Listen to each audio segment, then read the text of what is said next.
goes on. Minister, can I start with you and say, would you agree with Laura that the whole point of this speech really, the main kind of thrust of it, is this concept of levelling up? And for those viewers watching who still don't quite know what they're meant to make of that, what is it? Yeah, I would definitely agree. That's been the key part of our programme. Obviously, we wanted to do that from the 2019 landslide, but that was overtaken by the pandemic, as you said. Levelling up effectively is this understanding, and I certainly understand this, that opportunity and talent are not equally matched in the country. So talent is equally spread all over the country, but the opportunity to go to a good school, to get to the right skills, to get the skills that actually are required by today's employers, which is also a moving feast, is something that we haven't spent enough time and attention on. So it's called, as the Secretary of State said, the other 50%, the 50% that don't go to university, making sure that they have very good career routes into many different careers that are the careers of the future. And that's really the crux of that programme. So, you know, if you're sat like I was in a Knowsley Comprehensive School right now, you get the same opportunity as somebody who goes to a much better school, or somebody who's perhaps got more networked parents or whatever. And it's really about focusing on those people. But also adults. There's a lot of adults that have left our school system or our further education system that haven't got many qualifications, or the qualifications they've got are out of date as things have changed in the workplace. So it's also about giving those adults another shot at education that's free, that's provided by the government, and then for higher levels of education to have that loan system that easily can be accessed today for younger people to be freely accessed for everybody. So it's really revolutionising our technical education, and the last part of it is bringing employers into the heart of the system, so that what you study when you leave is not a waste of time. It's something that's going to lead to a really brilliant job, because that's another key part of it that you don't, you know, if you put your faith in the system delivers for you. Lots of... Minister, do you think that, you know, it is a matter of trying to establish continuity, or is there a great advantage in being able to say, well, you know, this is a Prime Minister who did get his own huge majority last time, and in effect, as you want voters to look at it, it's a new start. And, you know, you're then open to the accusation that as a party, not Prime Minister, but as a party, you've not done some of the things which you could have done long before now.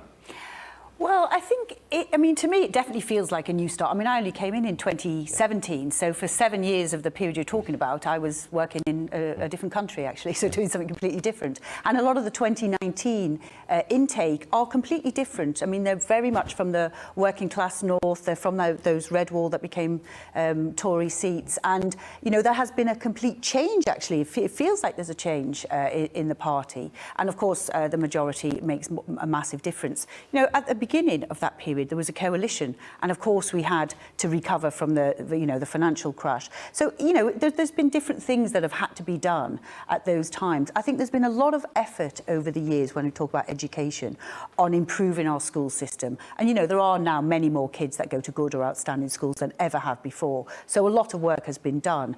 There's also been a lot of work on access to university. 50% of young people go to university now. When I left school, it was less than 10%. There's been a lot of change over the last intervening decades. So what we're talking about now is the bit that hasn't been done. And many people have spoken about doing it. I must say, I was looking at something the other day and somebody asked me, when was the first time this was spoken about? It was 1884, when William Gladstone was a Prime Minister.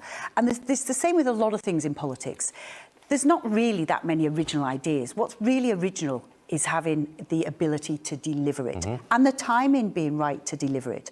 One of the most important things when I look at my job, apprenticeships and skills, 80% of the workforce are in work today that will be the workforce for 2030. 2030, when we've got lots of ambitious green targets as part of our net zero, lots of things are changing in the workplace. 80% of people are there already. So these are the challenges which are the challenges of the time. They wouldn't have been the right challenge for somebody to start working on in 2010. Possibly that wouldn't have been the priority. Now's the timing, and timing's everything. And I think that's why we're going to make this massive difference and deliver on this promise.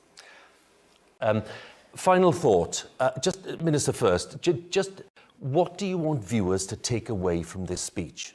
Focuses on national recovery, that's early years, lost learning, the NHS social care as well, investment in jobs, that levelling up, opportunity and investment in jobs. There was a whole kind of things, Freeport, etc. Connectivity, buses, broadband and homes as well. And I think, you know, these are all really important. We've got to recover. We've got to work together as our four nations. I think that is really important as our four nations to work together on behalf of the people who put us here. And I do think, as Ian said, there's something there for everybody, but it is always about delivery. And I think what I want them to take away is that we will deliver this. We're committed to delivering this. Okay.